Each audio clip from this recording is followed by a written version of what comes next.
एक महत्त्वाची बातमी, मकर संक्रांतीनिमित्त अदानी इलेक्ट्रिसिटीकडून पतंग उडवणाऱ्यांना सूचना करण्यात आल्या। वीज वाहिन्यांच्या जवळ पतंग उडवणं टाळा अशा सूचना अदानी इलेक्ट्रिसिटीकडून करण्यात आल्या।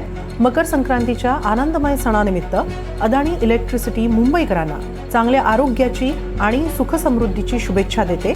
अदानी इलेक्ट्रिसिटी वीज पुरवठा करण्यासाठी भूमिगत वितरण जाळ्याचा वापर करते, मात्र मुंबई शहरात बाहेरून वीज आणणाऱ्या उघड्या वीज वाहिन्या अस्तित्वात आहेत, त्यामुळे पतंग उडवणाऱ्यांनी या वाहिन्यांच्या जवळ पतंग उडवणं टाळावं असा आमचा सल्ला आहे।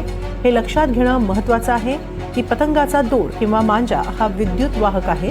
जर तो उघड्या वीज वाहिन्यांना स्पर्श केला तर त्यातून उच्च दाबाचा विद्युत प्रवाह होऊ शकतो।